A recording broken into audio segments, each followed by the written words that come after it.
నమస్కారం. జిల్లా సమగ్ర నివేదికకు స్వాగతం.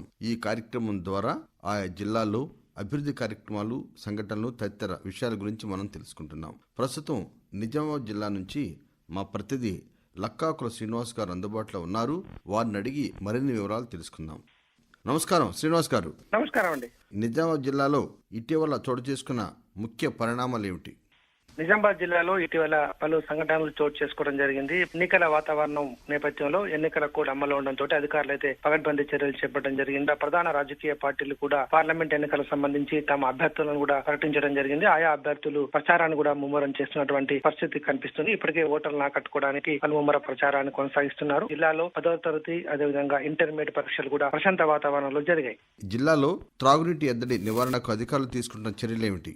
నిజామాబాద్ జిల్లాలో నీటి ఎద్దడి నివారణకు ప్రభుత్వం ప్రత్యేక దృష్టి సారించింది. వేసవి కాలంలో గ్రామ పంచాయతీలు, మున్సిపాలిటీలలో నీటి ఎద్దడి తలెత్తకుండా ముందస్తు ప్రణాళికలు అయితే రూపొందించడం జరిగింది. నీటి సరఫరా పర్యవేక్షణ కోసం ఇప్పటికే జిల్లాల వారీగా ఉన్న ప్రత్యేక అధికారులు నియమించడంతో వాళ్ళు జిల్లాలో సమీక్ష సమావేశాలు నిర్వహిస్తున్నారు. మిషన్ భగీరథ పథకం ద్వారా SRSP ద్వారా నీటిని ఏ విధంగా సరఫరా చేయడం, అంతేకాకుండా గ్రామీణ ప్రాంతాల్లో నీటి ఎద్దడి ఉన్నటువంటి ప్రాంతాల్లో ఏ విధంగా చర్యలు చేపట్టాలనే విషయం పైన ఇప్పటికే ఒక ప్రణాళిక రూపొందించుకోవడం జరిగింది. ఇప్పటికీ జిల్లాకు 9 కోట్ల రూపాయలను సైతం మంజూరు చేయడం జరిగింది. నీటి సమస్య తీవ్రంగా ఉన్నటువంటి కొన్ని గ్రామ పంచాయతీలను ముందుగానే సెలెక్ట్ చేసి ఆయా ప్రాంతాల్లో ఆయా గ్రామ పంచాయతీలకు నీటి ఎద్దడి లేకుండా ఇప్పటికైతే రాష్ట్ర ప్రభుత్వం ప్రత్యేక చర్యల ద్వారా వాటి అయితే నీటిని సరఫరా చేసినటువంటి పరిస్థితి కనిపిస్తుంది. అంతేకాకుండా నియోజకవర్గానికి 1 కోటి రూపాయలు కూడా అదనంగా మంజూరు చేయడం జరిగింది. వాటిని నీటి ఎద్దడి లేకుండా ఆయా గ్రామ పంచాయతీలు కానివ్వండి, మున్సిపాలిటీలో కానివ్వండి చేయాలని చెప్పేసి చేయడం జరుగుతుంది. బోర్ల మరమ్మతులు, ఇతరత్ర కార్యక్రమాలు కూడా నిర్వహించాలని చెప్పేసి అధికారులకు చెప్తున్నటువంటి పరిస్థితి కనిపిస్తుంది. ఇప్పటికీ త్రాగునీటి సమస్య లేకుండా నీటి ఎద్దడి నివారణకైతే అధికారులు ప్రత్యేక చర్యలు చేపడుతున్నారు.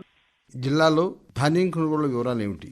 ధాన్యం కొనుగోలుపై అధికారులు ప్రత్యేక దృష్టిని సారించారు. కొనుగోలు కేంద్రాల్లో రైతులకు ఎలాంటి ఇబ్బందులు తలెత్తకుండా చర్యలు తీసుకోవాలని అధికారులు సూచించడం జరిగింది. ఇప్పటికీ జిల్లాలో 426 కొనుగోలు కేంద్రాలు ఏర్పాటు చేయాలని చెప్పేసి జిల్లా కలెక్టర్ ఆదేశించడం జరిగింది. ఇప్పటికీ 324 ధాన్యం కొనుగోలు కేంద్రాలను ఏర్పాటు చేయడం జరిగింది. 6 లక్షల మెట్రిక్ టన్నుల ధాన్యం సేకరణ లక్ష్యంగా అధికారులు ముందుకు పోతున్నారు. ఇప్పటికీ 67,000 మెట్రిక్ టన్నుల ధాన్యాన్ని సేకరించినట్టుగా అధికారులు చెప్పడం జరిగింది. సేకరించిన ధాన్యం విలువ 150 కోట్ల వరకు ఉంటుందని చెప్పేసి అధికారులు చెప్తున్నారు. నిజామాబాద్ జిల్లాలో ఇటీవల కురిసిన వడగళ్ల వానతో పంట నష్టం జరిగింది కదా, వివరాలు ఏమిటి?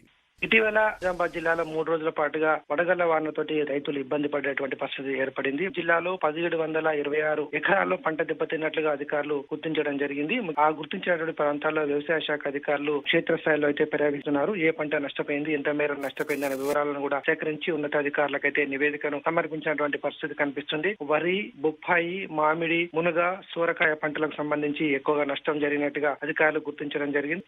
నిజామాబాద్ జిల్లాలో లోక్సభ ఎన్నికలు నిర్వహించేందుకు అధికారులు తీసుకుంటున్న చర్యలు ఏమిటి?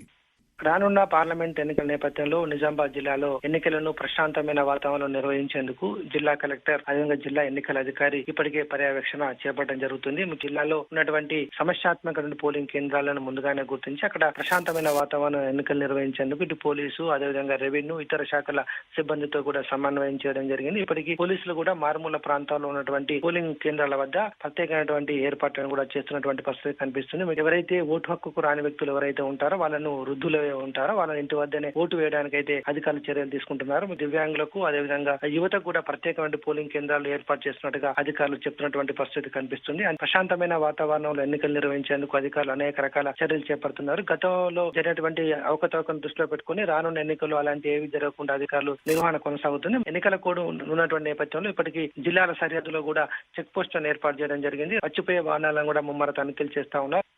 నిజామాబాద్ జిల్లాలో అభివృద్ధి కార్యక్రమాలు, ఇతర అంశాల గురించి తెలియజేసినందుకు ధన్యవాదాలండి. అదండి నిజామాబాద్ జిల్లా నుంచి మా ప్రతినిధి లక్కాకుల శ్రీనివాస్ గారు అందించిన జిల్లా సమగ్ర నివేదిక. మరో రోజు మరో జిల్లా సమగ్ర నివేదిక విందాం. అంతవరకు సెలవు, నమస్కారం.